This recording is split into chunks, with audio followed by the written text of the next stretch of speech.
one faction, and then everybody play that faction. So we're rebalancing all the faction doctrines so that they all have. They may not be as unique totally as some of them are now, but everybody will have a version of that fits towards their style and everything. So so that side of it will be all right.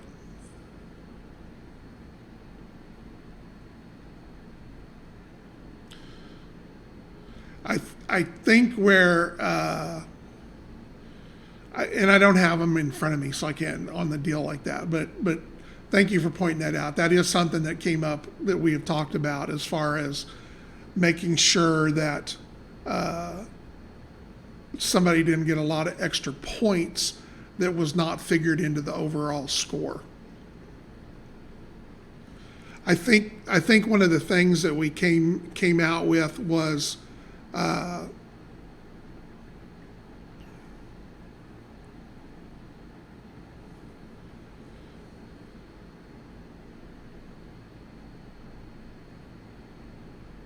yeah, more things like that that affect the way that you play.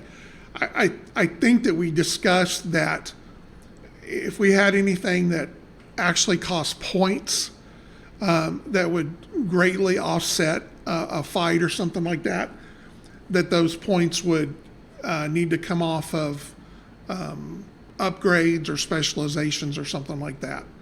That they would be able to take, maybe some of their specialization points and use to buy something that maybe somebody else wouldn't have access to.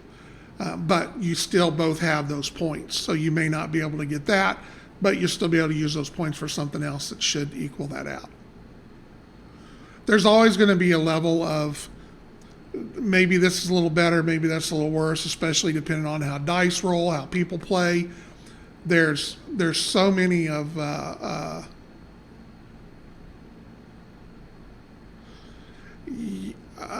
there won't be. you won't you won't be able to get a squad of ace pilots. So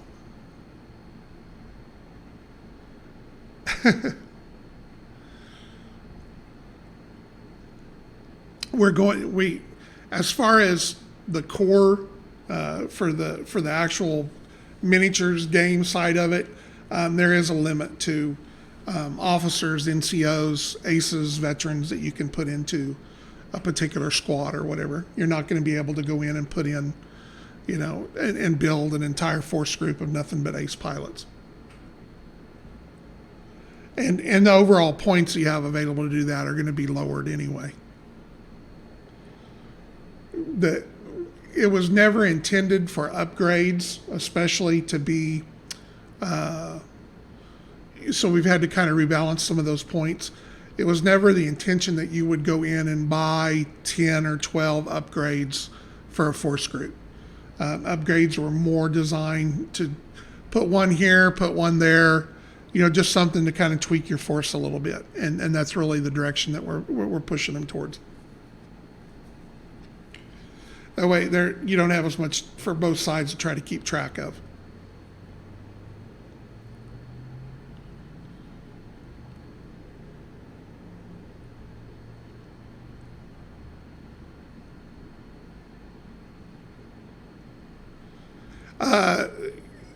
Not really.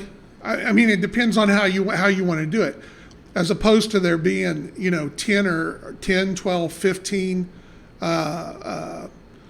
different upgrades across the deal, we're looking at 4 or 5 on the deal. So if you wanted to take those 4 or 5 and use across the board to make that entire squad reactive armor or something like that, then yes, that will still be something that you can do on things like that.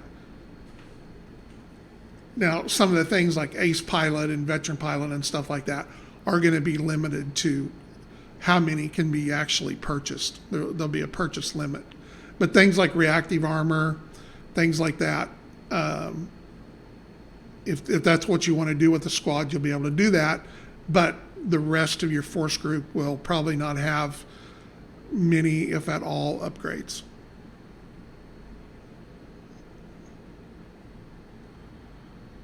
You'll be able to specialize a squad if that's what you want to do, if that's what you're worried about. You'll be able to do that. You just aren't going to be able to go through and specialize every squad. It's just, it's taken away from how I think a game should play, but it also is just paperwork, trying to keep track of all those different upgrades. I've seen a couple of lists that were nuts. And it's not as bad when it's something like that where you've given everybody in the squad reactive armor because it's something across the board, or, if you give, an extra point of armor to everybody or something like that in that squad. But that, I've seen some lists where literally they had four or five different things in every squad, and trying to keep track of all that, both from your side and from my side, is just nuts.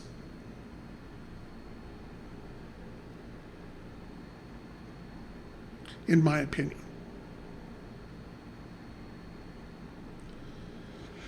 Data card variations of models that are only available to a faction force. If it is a faction force only model and it is a variant of that model, then it is still a faction model.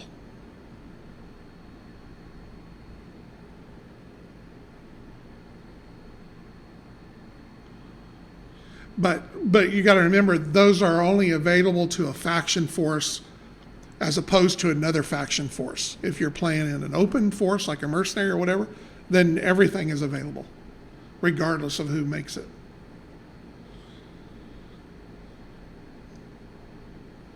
It's just, if you have a variant of an ogre, then that you're using that's an A-to-Knees model, then you're not going to have a Ritter out there with a ogre. If you're playing faction, using the faction doctrines and stuff like that, again, you can mix and match. You can have a faction force with it still falling under the open rules, where you can go in and say, listen, this is the third Drakon of the Ritter, and put whatever you want in there. You can put A-to-Knees, Terran models, whatever you want to put in there. And it still be story-wise that Ritter unit, okay? But if you're playing the rules as they are intended, you cannot be a faction force and claim a faction doctrine.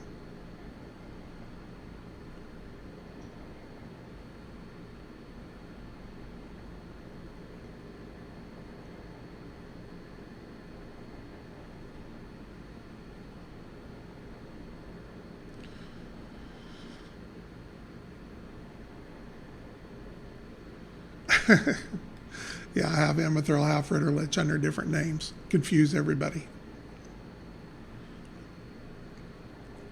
And eventually we will get those straightened out, because they're the way that we started off with it was because Emithril didn't have a lot of models available, and that's really kind of where that came from.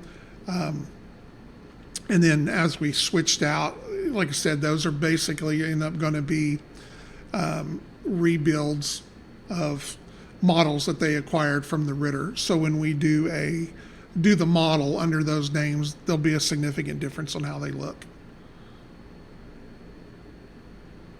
But those are on the bottom of the list right now, since we have the Ritter ones that can stand in for them.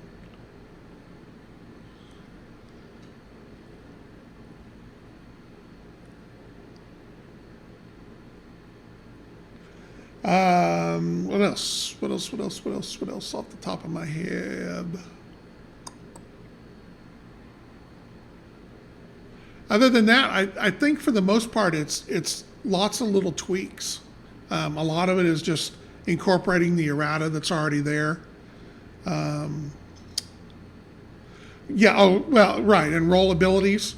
So like a recon squad will get a free target lock. Fire support squads get a free strike point, target point. There's going to be some restructuring of some of the models that are fire support, will be moved over into attack. Is that per squad or per model? It'll be per model. provided it is of the correct task. So if you have a recon squad with 4 recon models and 1 attack model, then the 4 recon models.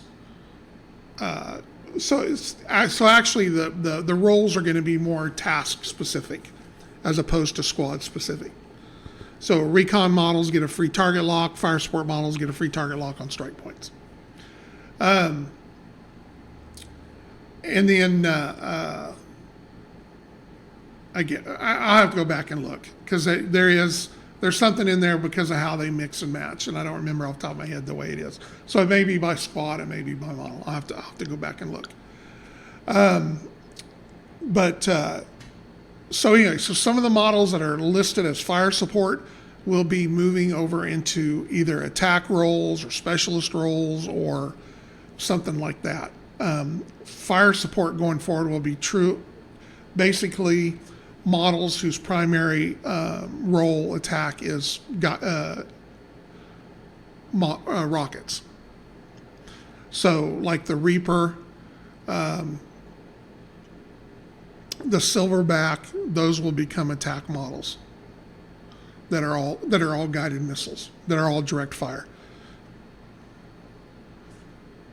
The Arbalest will become a specialist, actually. So most of your anti-aircraft stuff is going to become specialist models. We are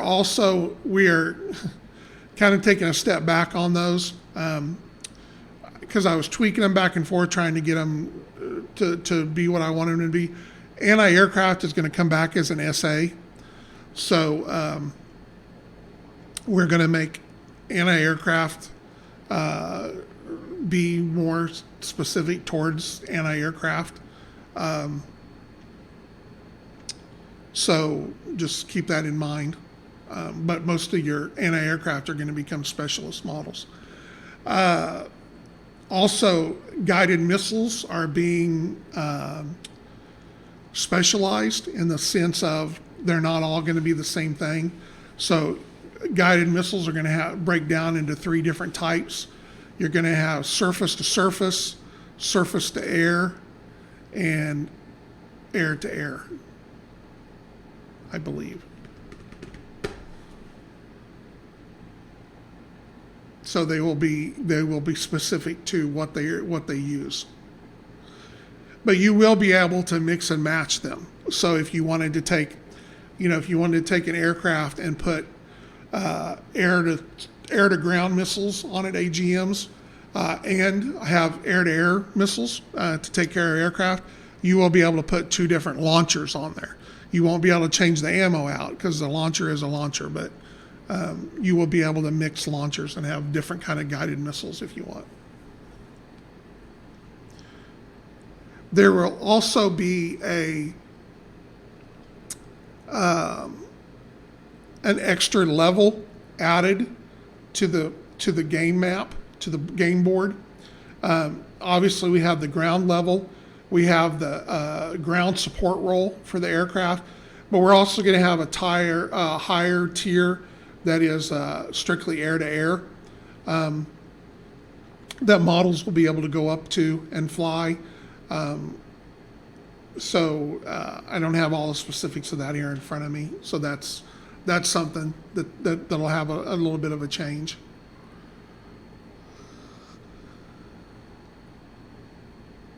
But they'll become basically, if aircraft go up into the higher level, they won't be able to affect the board. The board won't be able to affect them. Whereas the ground, the in between is going to be an in between level. So.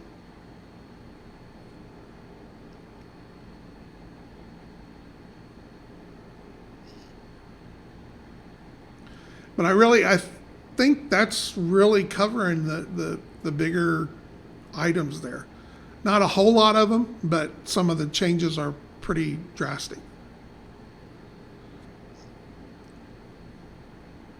Yeah, basically aircraft that go way up into the deal, you're not going to be able to necessarily, it's more of an aircraft area to kind of give aircraft a little bit of a difference in the world that they're living in.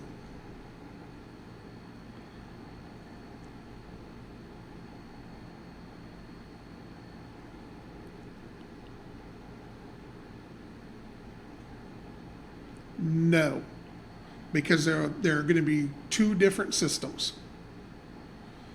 Guided missiles are going to be broken down into three different systems. So if you run out of air-to-air missiles, your air-to-ground missiles are still going to work. Yeah.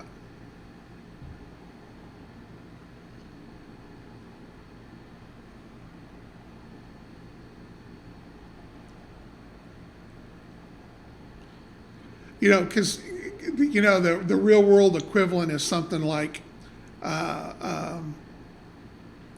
like the Falcon. The Falcon is armed with it. It can drop bombs. It can shoot Mavericks, and it can also shoot Sidewinders or Sparrows, maybe just Sidewinders. But they are all their own system. They go where they go, and that's what they go. You can't come over and add something else to that. Now they do have like some add-on pods or something that they can do some different things with, but they are their own system. A game within a game. Whoever wins the air war gets to help the ground war. Yeah, I mean it just yes, guided missiles will still need to target, lock, or tag.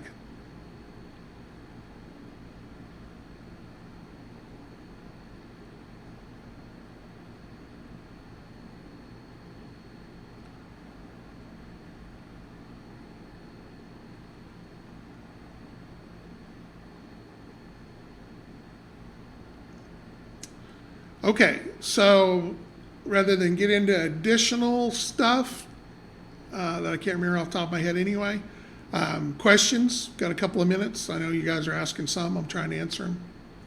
If AA is becoming an SA.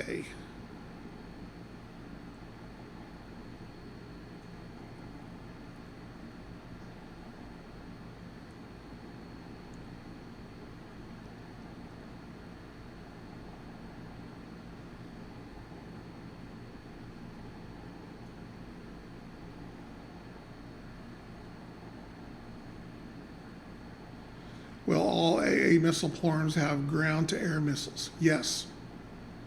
Surface-to-air, SAM.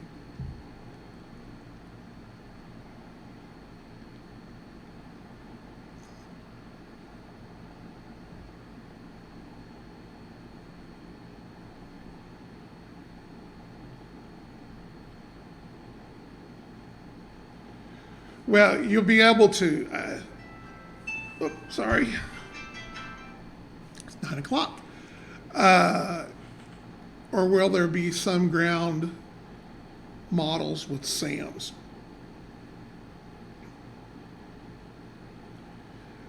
Yes, you'll be able to equip a SAM launcher on anything you want to, but that not necessarily makes, and it gives you a missile to be able to shoot at aircraft with, but it may not make you an anti-aircraft specific model.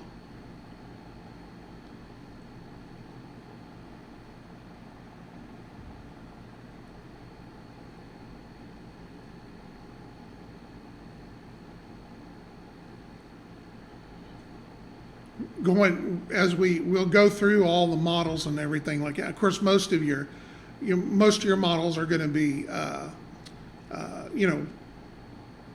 surface to surface SSMs.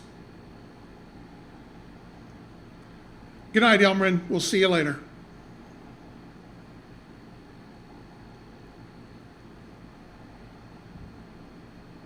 I just think that guided missiles got grouped into one big pile, and I'm not real wild about that. I know that it adds probably a little bit of an element of complexity to it, but I think that they'll become their own systems. They'll become their own weapons platforms. So no different than having, autocannons, cannons, and MACs. You're going to have SAMs, AGMs, and SSMs, and I think that becomes a lot more in place with what they're supposed to be. I think it's silly that you can have, a tank with a missile that it can shoot at another tank or at an aircraft. While it is possible, they're not. It's not done. You don't see infantry guys with stingers going out trying to take tanks out. And not to mention the way that the payloads, the way that they're built, are totally different in the things that they do. A missile to take out an armored vehicle is designed to hit it and penetrate it, whereas a missile that's designed to take out an aircraft is designed to get close and explode and shower it with shrapnel.